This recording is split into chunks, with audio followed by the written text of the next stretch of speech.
Good morning, everybody. Yesterday was a little bit much for me. After 13 years, I lost my dog Max. He wasn't doing too good these last couple of weeks. I noticed he wasn't eating right. He was starting to limp, and just his back leg was shaking a lot, and you could see the gray, and his forehead was starting to sink in a little bit, which they said that's a sign of old age. He was getting the gray hair. He wasn't moving around as much. He lost his hearing for 2-3 years. He couldn't hear, still could see, but you could see that his eye vision was starting to fade too as well. And among other health issues, he had progressive cancer. I knew he had something because I saw a lump on his side. I think maybe another one. And you know, 13 years, he's an old dog. I took him in to get the x-rays, and you know, that's never cheap when you take an animal to the vet. But you know, I wanted to know like what's wrong with him, and they had confirmed that he had progressive cancer. And you know, it's common in dogs. It's not something new. And I had never owned a dog that long. Growing up, it was, you know, I went through dogs, like several dogs.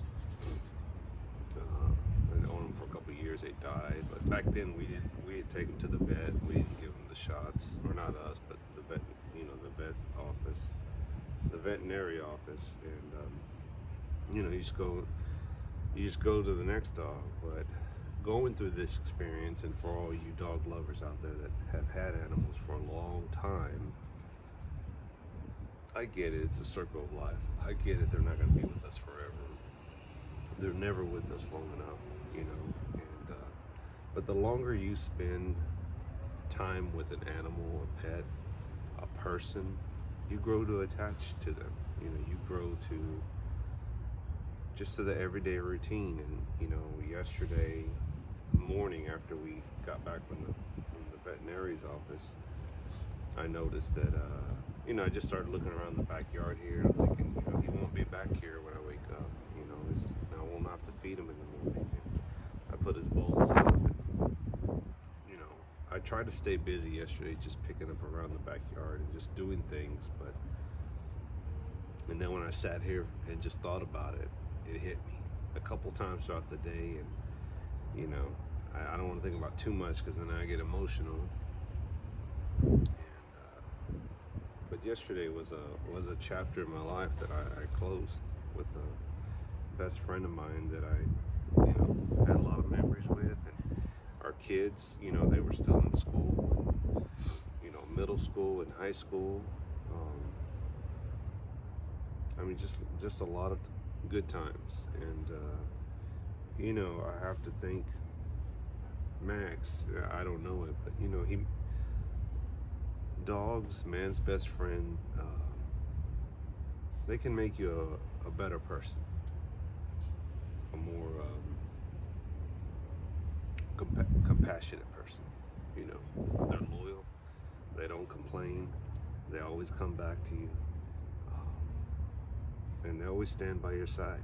You know, I mean, and they always love you. And yeah, it was pretty rough. And I guess the worst part is just, for me, doing the right thing is, I didn't want him to suffer. And they said, you know, we could stabilize him, give him some, you know, give you some medicine. You know, I mean, we're looking at weeks to a few months to longer months. But then seeing him deplete even more and more, I'm like, I don't want to see that. I don't want him to suffer. It's not the way. He can't see. I mean, he can't hear. He's not eating. He's struggling getting up and down. I mean, what kind of life is that for a dog? You know, and dogs' life are simple compared to ours. So, anyway, just wanted to share with you guys, and just say that rest in peace, Max. And you know, it's different when it's somebody else's, but Max was my people.